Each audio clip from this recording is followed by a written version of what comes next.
o que eu escrevi sempre disse que o PSDB não é social-democracia, né, no sentido europeu, nunca foi.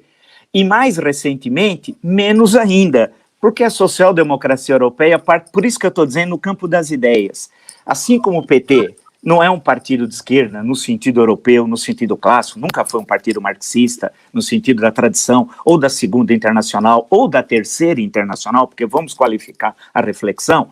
No caso do PSDB, também não é a social-democracia ou da antiga Segunda Internacional, ou da Internacional Socialista, aquela que o Partido Social Democrata Alemão, durante muito tempo, liderou. Também não é, porque na social-democracia europeia, o Estado, por exemplo, exerce um papel importantíssimo, né, como, não só na educação, saúde, como se fala, mas como proprietário de meios de produção.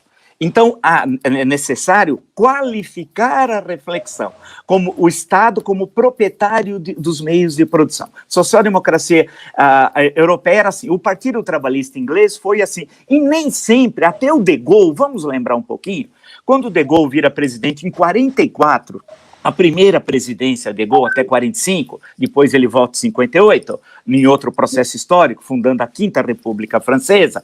Naquele momento histórico, também ele nacionalizou, por exemplo, a Peugeot, todas as indústrias automobilísticas francesas foram nacionalizadas pelo Estado. Então, é necessário entender, como eu digo, o Brasil está no extremo ocidente, o Brasil está muito longe, é aquilo que o Milor Fernandes fala, né? Quando uma ideologia fica bem velhinha, ela chega ao Brasil, né? O grande Milor sempre dizia isso.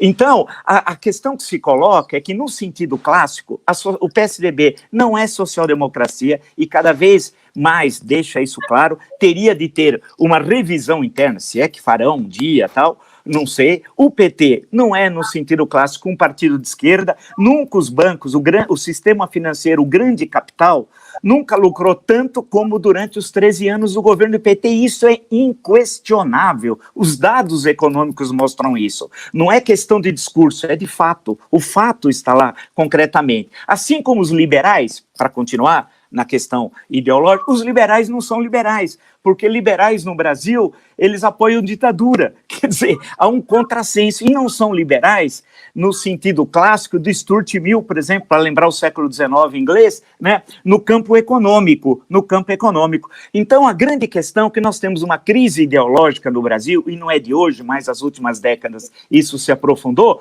porque as ideias clássicas do mundo ocidental, elas, ao chegar ao Brasil, elas são consumidas no estilo macunaímico, né? E esse estilo macunaímico cria um sistema político patético que nós vivemos, que vive sempre em crise, sempre em crise, sempre em crise. Não é acidental que a todo momento, desde a Constituição de 88, nós temos questões de impeachment sendo colocadas. Não é a Constituição a culpada, longe disso, ela é a melhor das 7 Constituições brasileiras, mas é o sistema político que não dá conta da complexidade da sociedade brasileira, os partidos políticos, faltam liderança e falta ideologia.